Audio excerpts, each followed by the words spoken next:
Hey, hello, and good morning, everybody. If you're a car guy and wants to learn more about cars and performance, you're in the right spot, especially today because we've got a super special guest with us uh, that I'll talk about later. But I'm Kenny Brown, and we'll spend the next hour answering your questions, talking some performance, and just trying to share some of the extensive knowledge I've got from 40 years of professional motorsports and building some really cool cars. And for our lineup today, on the tech side, we have a question about where to start building a performance car. That's kind of a big question. We were going to talk about the 550 car that we're working on right now, but we're going to move that the next week because we have a special guest coming live from Australia in a few minutes, is Marcus Zukanovic, who is a professional racer in the Australian Touring Car Masters Series, which is a hoot. We've got a small clip we'll show you, but basically it looks like almost like a Trans Am vintage race. But there's also, American Mustangs, Camaros mixed in with the Australian cars. It's pretty cool, and they race like crazy. But he'll be here to talk to us a little bit. And see, going down my list, questions. Don't forget to send in your questions if you have any. I'll try to answer them live. And then also, when Marcus is on, you can send questions into him because you're going to enjoy him. He's a pretty interesting guy. And for those that know us real well, at first glance, there's a great similarity to Paul. And we're, as you know, we're simulcasting on Facebook Live and YouTube Live. And you can sign up for, I got to get this right. Okay, you can sign up by clicking the subscribe button and the bell. I got that if you want notifications. And then on Facebook, if you're not a member of the Speed Therapy Society, please join. It's a great group of like-minded car people. And all the questions I answer come from the Speed Therapy Society. So, I mean, there's a lot of good reasons to join. It's a great group. I think we're over 500 members now. So it's pretty cool. You see a lot of pictures and a lot of good conversation. This month's artwork, well, actually, we talked about that last week. It's at the 66 Le Mans, the formation finish. But to augment that, I have some posters back here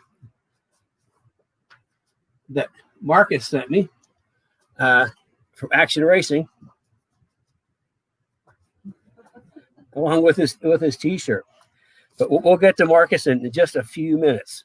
Okay, why don't we start with some of the questions that we've gotten in. Brandon wants to know, that's a good question. Even though you're more of a twisty and turns racing guru, what with the S550, I am wanting to do both drag and compete in some track days. Is there any good medium between the two? Well, I'm going to expand that, and it should be between the three because I'm sure this is a street car, and street driving is part of it.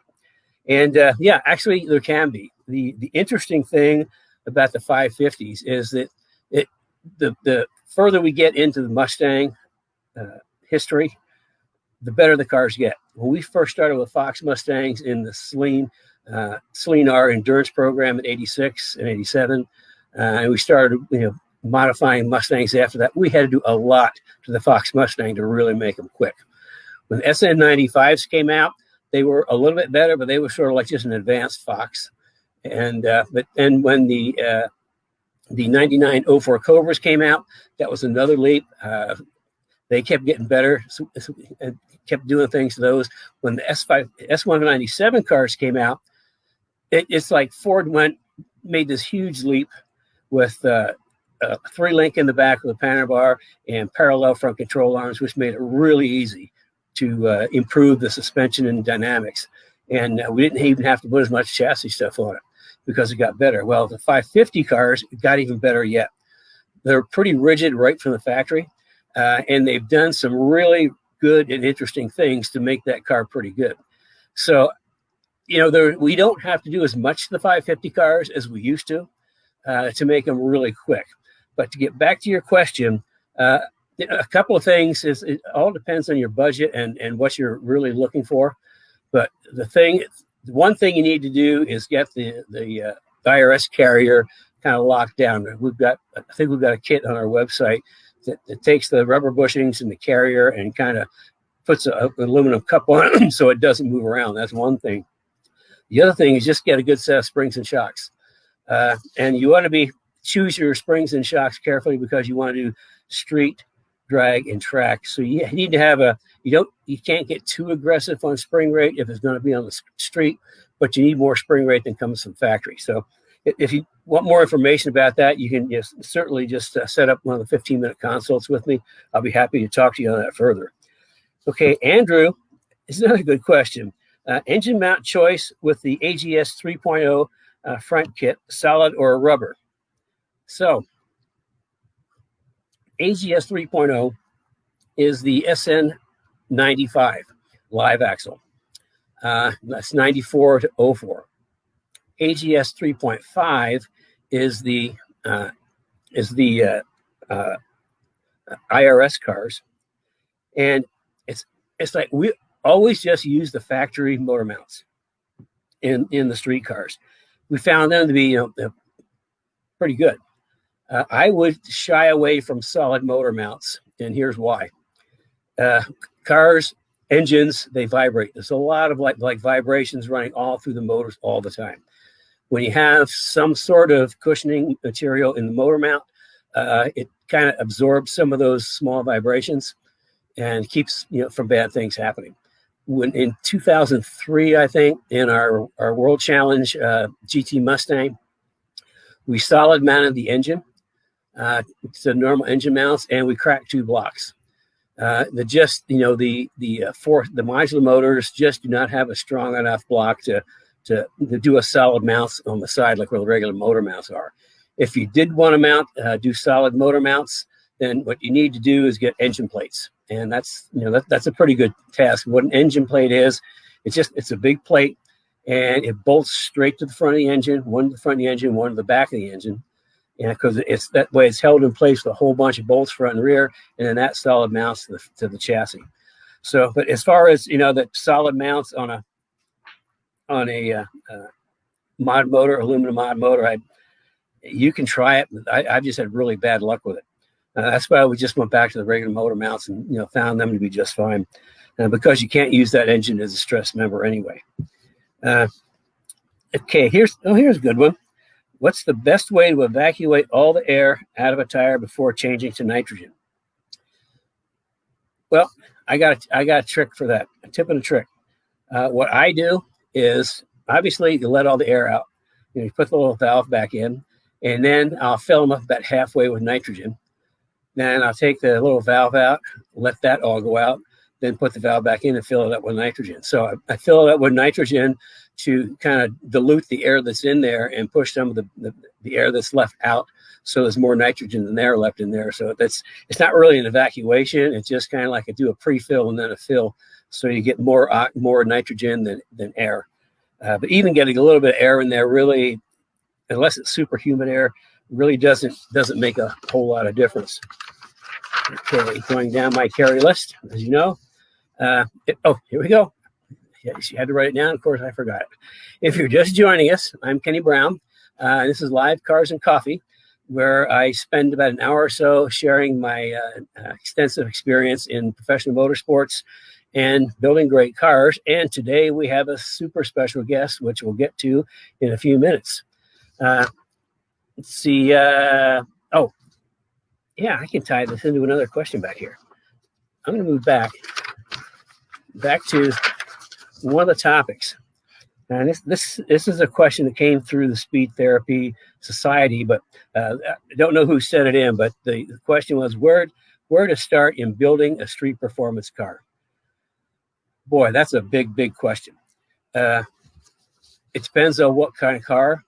It depends on what you want to do. But the best tip I can give you is, like, if anybody's been to any of my workshops or tech sessions, the place to start to build a performance car is the end. And that's why I always say start with the end in mind. Before you start building your car, plan where you want to be at the end and kind of work backwards from there. But I have 5 secrets to the great cars I build, and that's chassis, suspension, wheels, tires, brakes. Building a performance platform to me is the most important thing. You know, I tell people, forget about the power until you get a platform underneath the car that'll support the extra power. So, I mean, that's the kind of the best advice I can give you as far as individual pieces, parts. You know, if you got something in mind, again, sign up for a 15-minute consult, and I'll be happy to talk through and work at maybe kind of a mini build plan for you. But, you know, like I say, you start with the end in mind, and then start building your performance platform. And if you do that, then whatever power you add to it later on is going to work just fine. Oh, yeah. And yeah, we'll carry just, I just said that. You weren't listening. I said if he called in, I could help him create a build plan. Boy, sometimes these directors just don't pay attention. So, I mean, that's kind of like the best advice I could give you. Yeah, it's just if you want to build a plan, call in, set up a 15-minute consult, and we'll go from there. Okay, I don't want to take too much time because of our special guest. If you answer the questions, going down my list, where to start, we move 550 to next week. So I think we're going to move right into our special guest today. Our special guest is Marcus Zukanovic, and he races in the Australian Touring Car Masters. It's a wild series.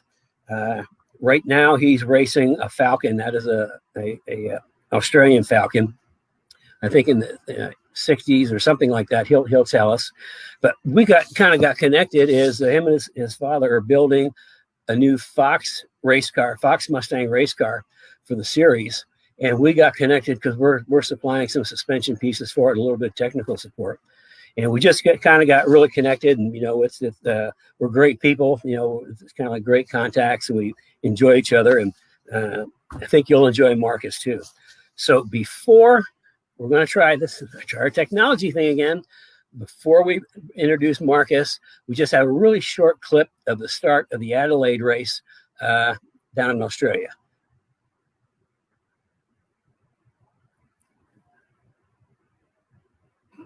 No volume. It's not even going. Hold on. Is it going? Yeah. I just can't hear it. This worked perfectly last night.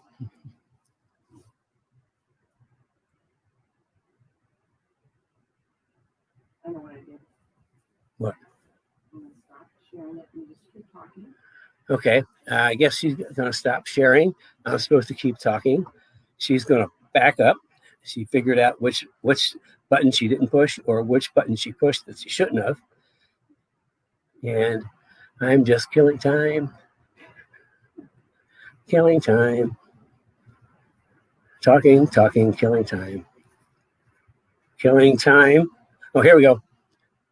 Well, the Gulf Western Oils Touring Car Masters about to start their 100th round here on the streets of Adelaide. Started back in 2007. And Ryan Hansford will start out a pole position alongside Adam Garwood with John Bowe, Ryle Harris and Adam Bressington amongst the top 5. Marcus Zukanovic also inside the top 10. Andrew Fisher will start from 13th place. Leighton Barker and Richard Crowell. The big story here is the XD Falcon of Stephen Johnson starting from the tail of the field. Yeah, and peeling off into pit lane is the also brand new VB Commodore. They've been battling with fuel pressure issues in that car. It's been leaning out, so Jared McLeod bailing out of this one to make sure that car's okay.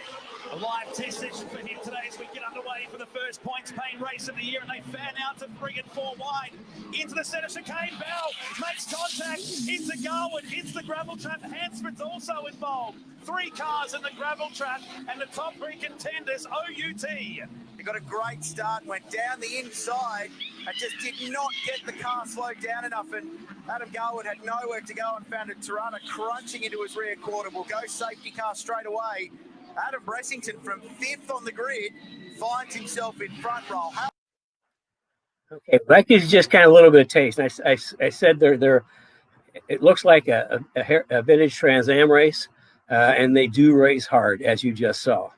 So with that, we're going to bring in from the other side of the world, Marcus Zukanovic.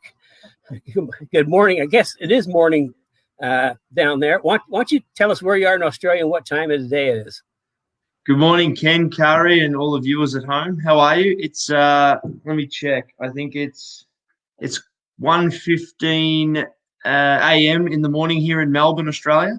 So a little late, but thankfully it's a Saturday, Saturday transitioning into Sunday morning. So Actually, yeah. I'm saying good morning to our guys, and I'm saying good morning to you at the same time. Yeah, just a little earlier for me. That's all. So, listen, why don't you, now that you told us where you are and what time it is, why don't you give everybody a little taste of how you got started in racing and where you kind of ended up today? Yeah, no problem. So, wow.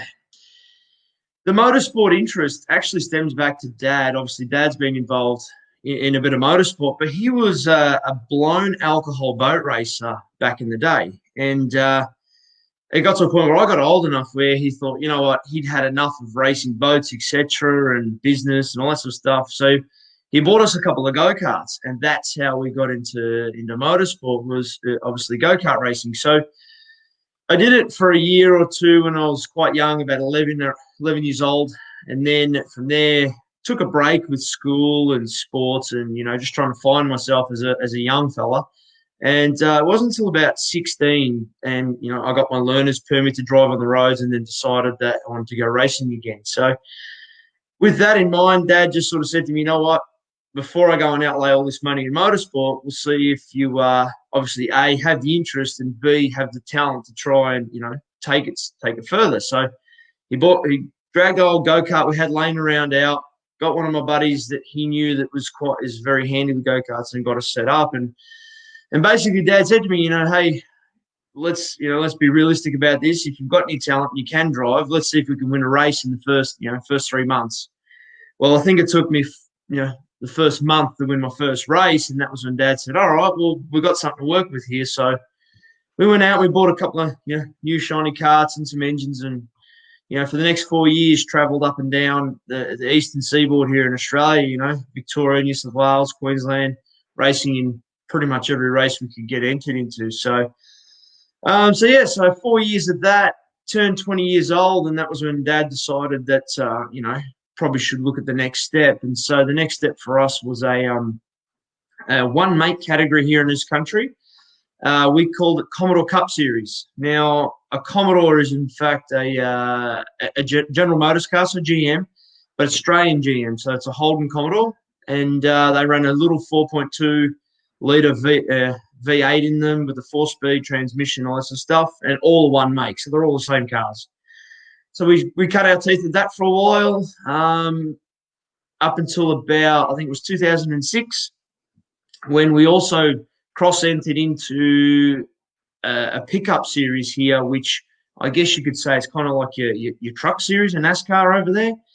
And I managed to win both Australian titles in both of those categories. So, which was a huge achievement. It had only ever been done once here in this country by one other fella. And with that, we then looked at the next phase. And so my career in, I guess, equivalent to say nationwide series over there, or Infinity, I think it's called now. I was racing in the Super 2 series here. So effectively an Australian V8 supercar.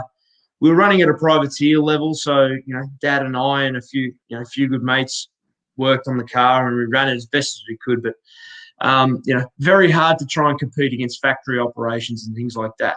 But, we give it a really good go, and, did that for a few years until, 2008 was probably my breakout year, where I actually signed a contract with the factory Holden Racing Team over here for V8 Supercars as a co-driver.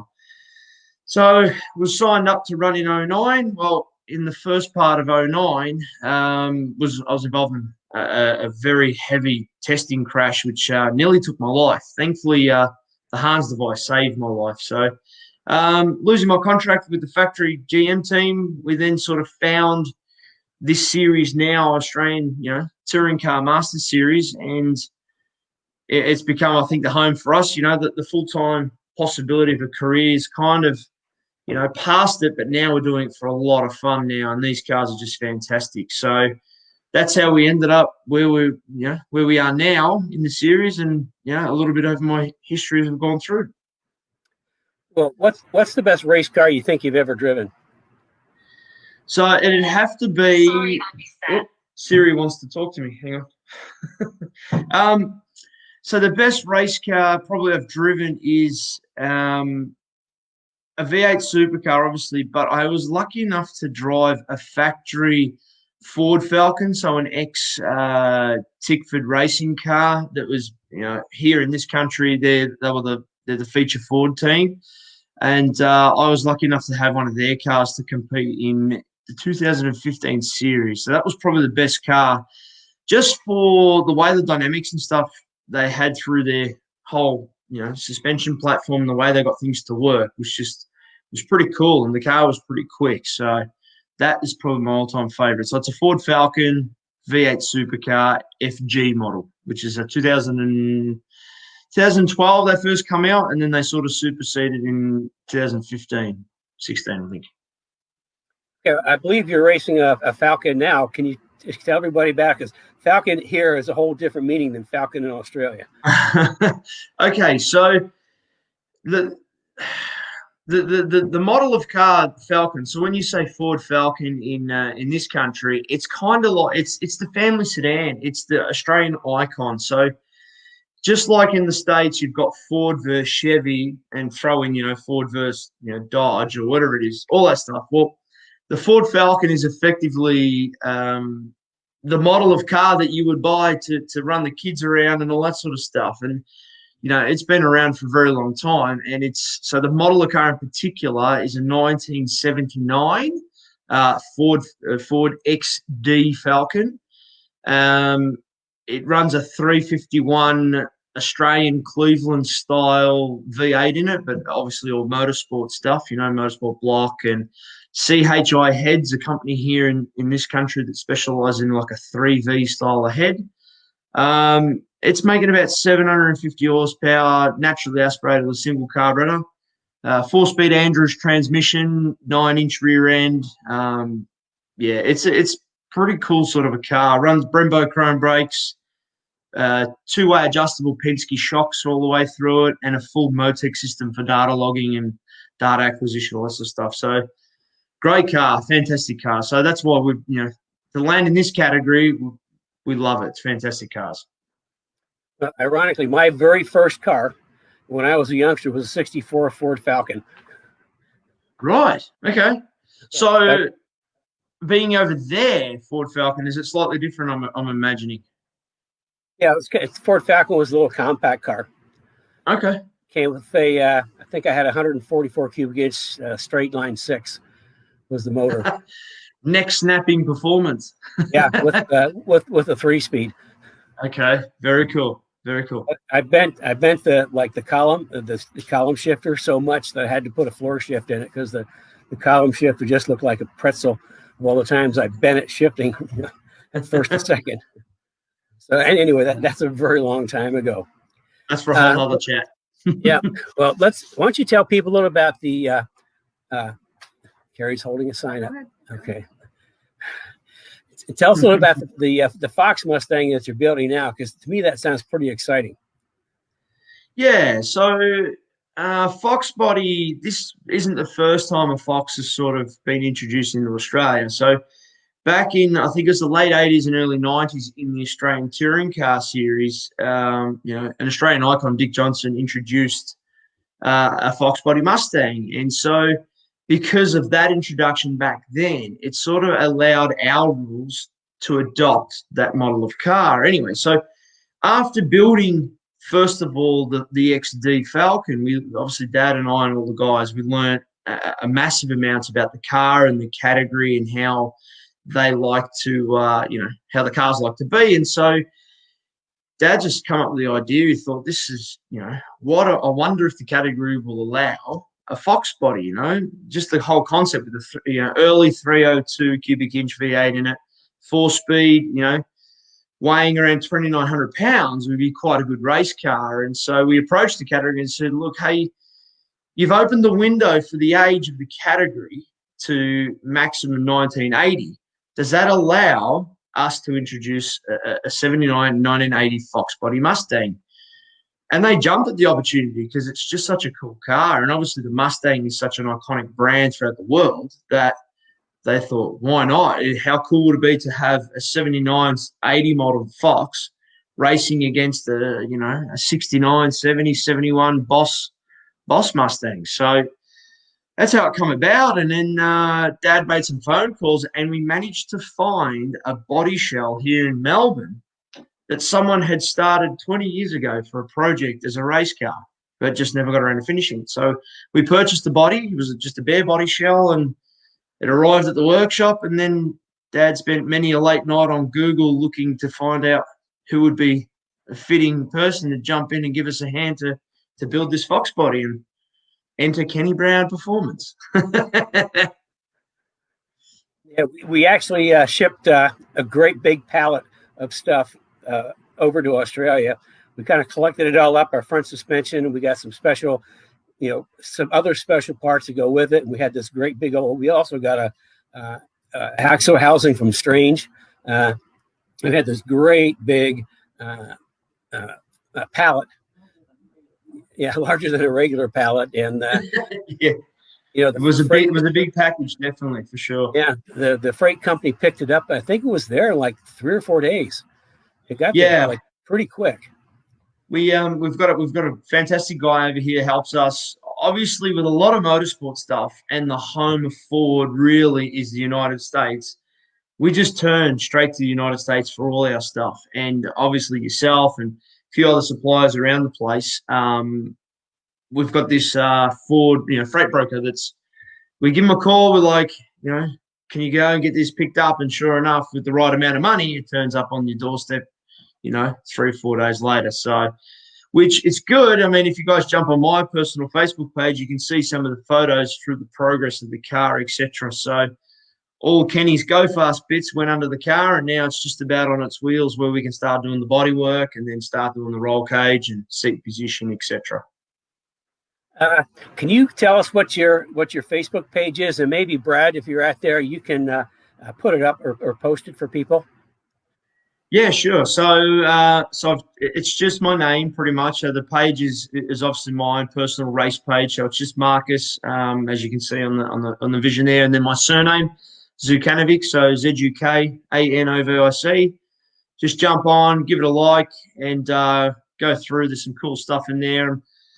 When I can get a chance, and I'm going to upload some vision of the XD from last year at Bathurst, which is obviously our great race that we call it, the Bathurst 1000, like your Daytona 500. I've got some in-car vision, and my car was one of the fastest cars, I think, going down the main straightaway there last year, breaking the 300 kilometre an hour bracket, which I think is roughly around 179, 180 mile an hour. So bit of an achievement. Like it's pretty special to go down Conrod Straight at Bathurst doing 300 plus Ks an hour. It's pretty awesome. So yeah, I mean, Bathurst is really cool. I mean, I've watched it a number of times.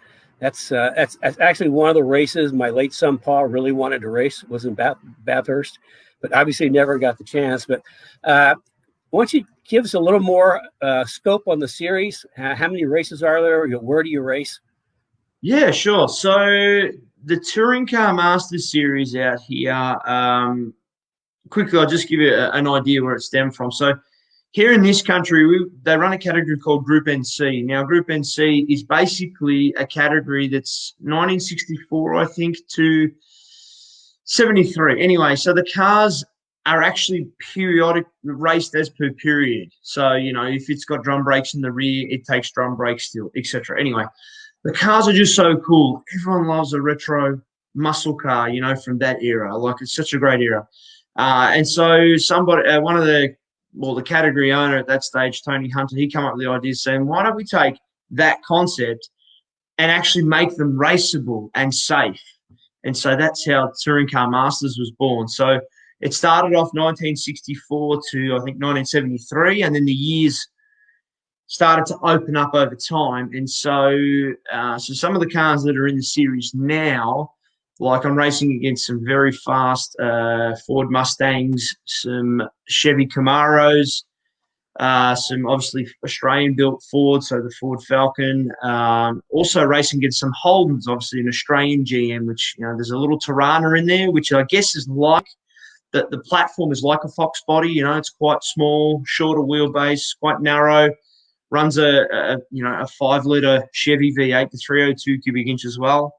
So it's a fantastic category. The cars they run on a Hoosier tyre, so a slick tyre, an R7 compound, and they're just really cool. 15-inch wheels, which that keeps it, I guess, era correct and minimises, stops you putting, big technological brakes under it, 6-speed, 6-pot calipers and things like that. But fantastic category. Yeah, so somebody asked a question if they use SLA, and I think no, they have to use, if I'm not mistaken, period correct. That's why they have my front suspension, the strut front suspension for the Fox and SN95, along with our strange custom valve strange coilovers. Actually had even different valving put in for Marcus, because they're running a lot higher spring rate. They're in the 850 range. Now, if you guys recall, I when I talk about spring rates, from street to intermediate to perform to advanced track, and all of our advanced drivers with sticky tires run about a 650 for spring. Intermediate drivers 500, street performance 400, and the best you can get off the shelf for stock shocks is like maybe 200. But anyway, I also said that we ran 850 to 1,000 on Paul's car for the Pirelli slicks in the World Challenge, and with motorsport shocks. And so here's kind of like the same thing. You're running a slick with 850 front spring. Yeah, we definitely spring them up a little bit. I mean, it's always, give it the base platform quite firm to begin with. And then obviously once we get it on track, we'll start tuning. A lot of the tracks here, so part of the series, we do a lot of street racing. And as you saw in that vision, the Adelaide 500, which I'm not sure if a lot of you guys follow any motorsport out here, the South Australian government, because Adelaide's in the state of South Australia, has just canned that event.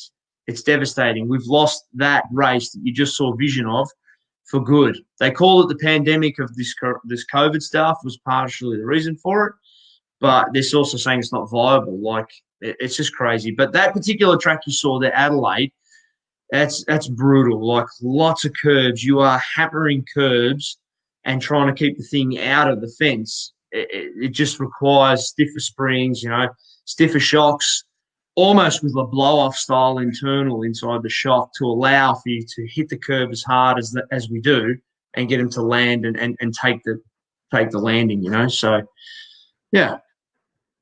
Yeah, I've actually watched some of the supercar races at Adelaide, and they there's no such thing as a curb. That's just part of the track as far as they're concerned. Yeah, well, if the curb's there, you just shorten the track up. It's faster around, so that's the idea of it. What do you think it takes to make a good race car driver?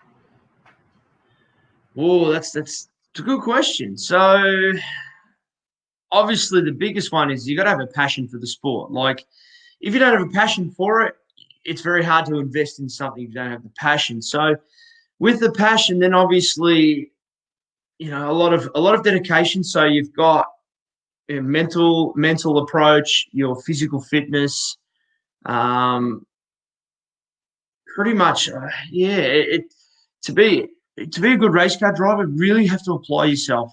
I think, like some guys are born with, an amazing talent. Other guys maybe not so much. I probably find that I probably wasn't born with massive amounts of talent, but I've worked hard through my career to, through testing and tyre development, and just understanding the cars. Like, I guess an edge is really understand your car. That's probably one of the biggest things. So I'm a body man by trade. Like, I finished high school, went to tech school afterwards, and got my diploma in bodywork. So, working on cars at a young age, that give me the added edge I believe, when it come time to start racing cars. You know, good feel, understand mechanically how it works, how it moves, and what it takes to fix it should you crash it. So that's a big part of it. Just really understand your car is probably the first bit. You know, obviously, if you've got a passion, you're going to learn it and then start to apply it, you know. Well, we all know that, at least from what I know, that you've applied it pretty well because you're a pretty darn good little racer. Terry, Thank you. you got any questions coming in? You know, we have a couple. Yeah, set up a little table here. Looks like you were Yeah, no looking at problem. it. Okay, so one of them that we have is from Rod Tink. He wants to know what will be the weight difference between the XD and the Mustang. Does that make sense? That was a little dull. Say that again. Say that? The weight difference between It says an XD and a Mustang. XD and a Mustang. Oh, okay. So I'm going to talk kilos. So the XD weighs currently 1,500 kilos. I think the category is going to probably mandate the Fox body to around, I would say, 1,350 kilos. So if I get a calculator, I can determine that for the American viewers. Was that from Rod King? RT, what are you doing up at this hour of the night? Rod's a good buddy of my dad's, been a long-time family friend. So the XD in American talk weighs 3,300 pounds, and 2.2,290 pounds for the Fox body. So that should be a pretty quick little car because what you tell me you're thinking 600 horsepower or so? Yeah, Dad's pretty confident with the engine guys that they should be able to get 600, 620 maybe horsepower at a little 302. I can tell you from my perspective, that much horsepower, that light a car with 15-inch wheels and 245 tire in the front, 275 tire in the back.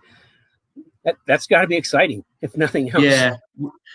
Well, when Dad came up with the idea to approach a category so that they allow it, all those things you just said there were the factor to go, we should look at this seriously because it should be a very fast car. Not that my XD's not, but we're still in the development phases. There was not a lot of development done with that style of car to turn into a race car, back in the day. So, with obviously, the Fox body being so popular throughout the United States and guys like yourself building all this cool stuff for them, it was a no-brainer to sort of really seriously look at the car and go, let's turn it into a touring car masters car. I know you're running a big, as big as you can get Brembo and a 15-inch wheel. Do you have to run the drum brakes on the back, or can you upgrade the discs? No, so on the touring car masters car, we're full NASCAR pads and rotors all the way around. So they're 305 millimeter rotors on the front, which is as big as we can get under, and in the rear is the same size rotor. Just the pads are not as thick. I think we run it's a 28 millimeter pad in the front, a PFC 11 compound, and in the rear it's just slightly thinner. So I think it's about 25 mil thick in the rear, but same sort of concept. Sorry. But, for 15-inch wheels, that makes a lot of sense because the NASCAR runs a really small wheels, and they're a really heavy car. So if you got NASCAR brakes in a car that's, a whole bunch lighter than a NASCAR, they should work pretty darn well. Yeah, they do. They work pretty good. Except I find the heavier cars, so like the XD being a bit heavier, tends to work the brake a lot harder. So on a short track, the bigger cars, so the heavier weighing cars, tend to cook the brakes faster. So at a little place we would race at Winton, for example, it hurts the brakes more than the Fox body would. Yeah, well, that's always good because if it's a really hot day, then you're going to have brakes at the end of the race. And somebody might be running out. Yeah. And I can attest for brakes, you do need them. As much as people say you just need the loud pedal to go, you do need brakes. I can guarantee you that. I've got scars on my right leg to tell me so. Yeah, you need a brake pedal to keep from running into the guy in front of you. Yeah. When you want to pass him. Yeah, that or concrete walls if the brake fails. That was my crash in 2009. It was brake failure. That's what we talk about in some of my workshops. Is like there's a couple different ways to stop a car, and concrete walls, trees are the least desirable. Yeah, that's right. Yeah, I vote least desirable for the concrete wall, I can tell you. Okay. Well, have you got any more questions, Carrie? Yeah, we have one more, but I think this is an insider question. So just be aware. So the question comes from Brad Grissom, who I think is probably Robbie Herod. So what is a food you would not recommend eating right before a race? And are you speaking with personal experience on this? What is a food that I wouldn't eat right before a race? Well, probably wouldn't eat onions for two reasons, right? You're going to put the head sock on and then the race helmet on, and it's a full face. Well, once you're strapped into the race car, obviously you got onion breath. That's the first problem. And then second of all, it might give you gas. So when you got gas in the race car and you're strapped in with a full fireproof suit, it comes straight up and whips right through the head sock and into the nose. So I would avoid onions before the start of a race. Correct answer. That does sound like personal experience. Yeah. Can confirm possibly maybe once that's happened. Brian has a question. Can you use Cleveland 3V heads on the 302 in your series? At this stage, I think the category is about to open it up to a possibly a different head, because this car's obviously still in the evaluation stages with the category and the build. I believe they're going to allow the CHI possibly and a couple other makes, maybe a C3 or something. I'm not sure, but I believe they are opening it up to a different head. Okay. And I think we just have one more, and I don't know if Ken, you were going to ask this one. But it is, let's see. So this is another one, I think, spurring. Another inside question. Yes, I think so. Would you ever polish Robbie Herod's bald head with car wax? We know that Jay Leno did that recently, and Robbie seemed to like it. Okay, just of course. Give Robbie the old fit shine every time. Yeah, Robbie's we've been have friends for God, I don't know how many years, and he's from Australia. He's just pretty much right down the road from Marcus, and they know him real well. Robbie's actually doing a whole Ford Mustang program in Australia right now, which is pretty cool. Rob's a guru out here in these parts and has been for a very long time, and he's probably Mr. Ford under Henry Ford himself, especially here anyway in Australia. So, no, Robbie's a legend of a man. And if you're out there, Robbie, what are you doing up at this late hour of the night? Are you on the gas too, having a couple of quiet beverages, or what's going on, mate? Yeah, I'll have to catch up when you're back in Melbourne next. Yeah, I mean, it seems like it's kind of strange. Every big event we go to, every trade show we go to, we always run into Robbie. I mean, it's just like, boom, there he is. It's just like, so he's a cool guy, really good guy. Always got a smile. He does, definitely. Yeah, no, he's a ripping fella. I think, like I said earlier, the fact that anything motorsport and anything performance has generally come from the United States. So whenever there's a cool show, be it PRI or SEMA, I know Robbie's always over there. We try and get over as much as we can, just because there's just so much cool stuff. It really is, and it's just a great experience to get over there and see it all. So, yeah, that's pretty cool. Everything loosens up again. Probably next year when they have PRI, I mean, we'll have to get together and have some dinner. Yeah, definitely. And I'll come and hang out at the booth. And if any of you guys are out and about and around, definitely, if I'm there, come and say good day, reach out. So, for sure. Okay, we have any more questions, Carrie? Oh, yeah, we have some for you. So, okay, a couple questions for me. So, go ahead. Do you want to ask them now, or do you want to hang out with us a little bit longer? Or do you want to?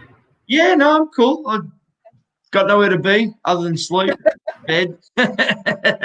So, no, I'm happy to hang out. If anyone wants to shoot another question, no problem. But, yeah, cool.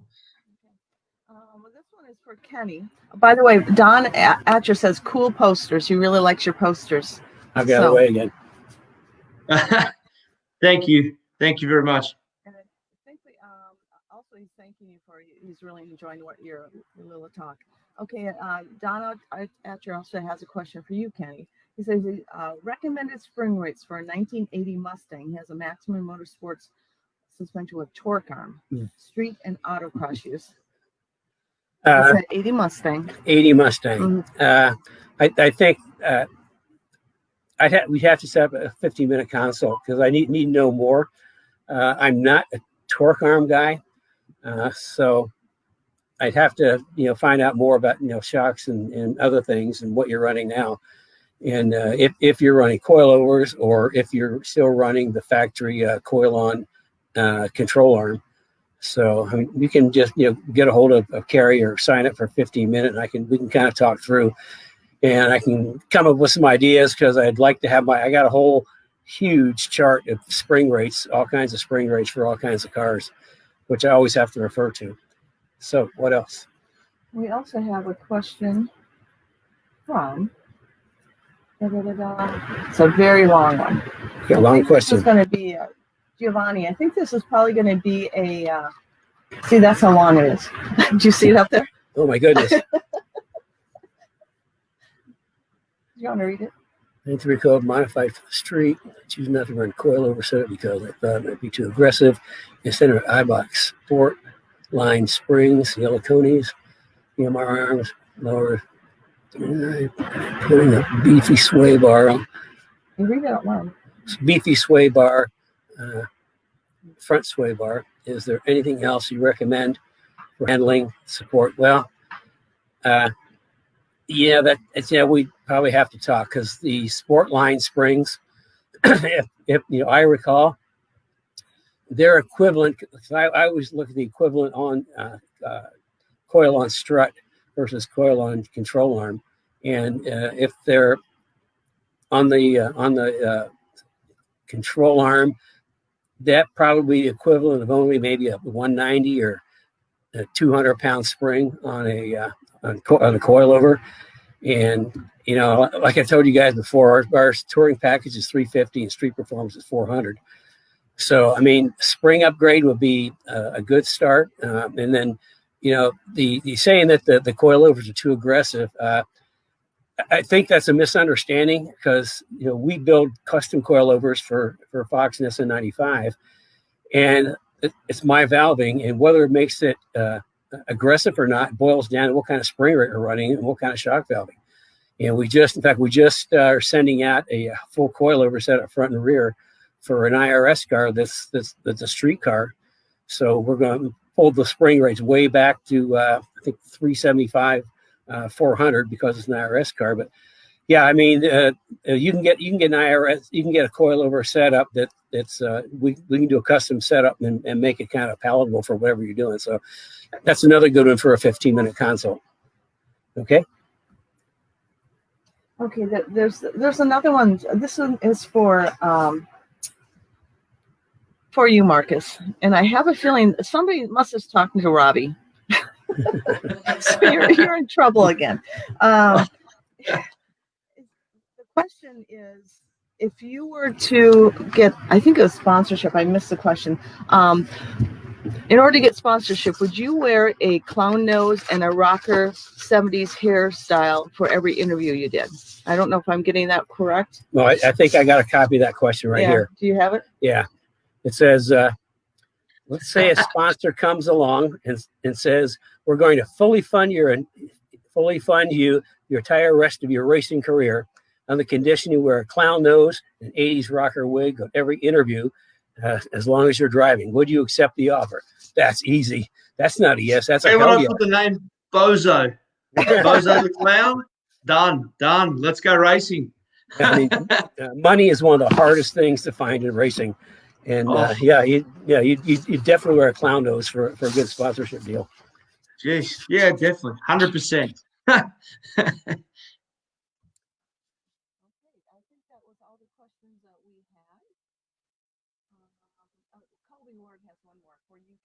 What is the maximum spring rate that the Coney Yellows can handle? No pun intended.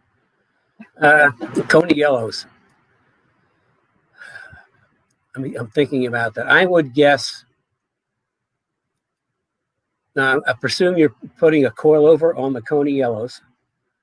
I think I'd keep it maybe in the 200, 300 range, because the Coney Yellows is a sports shock, and it's still, designed for the street.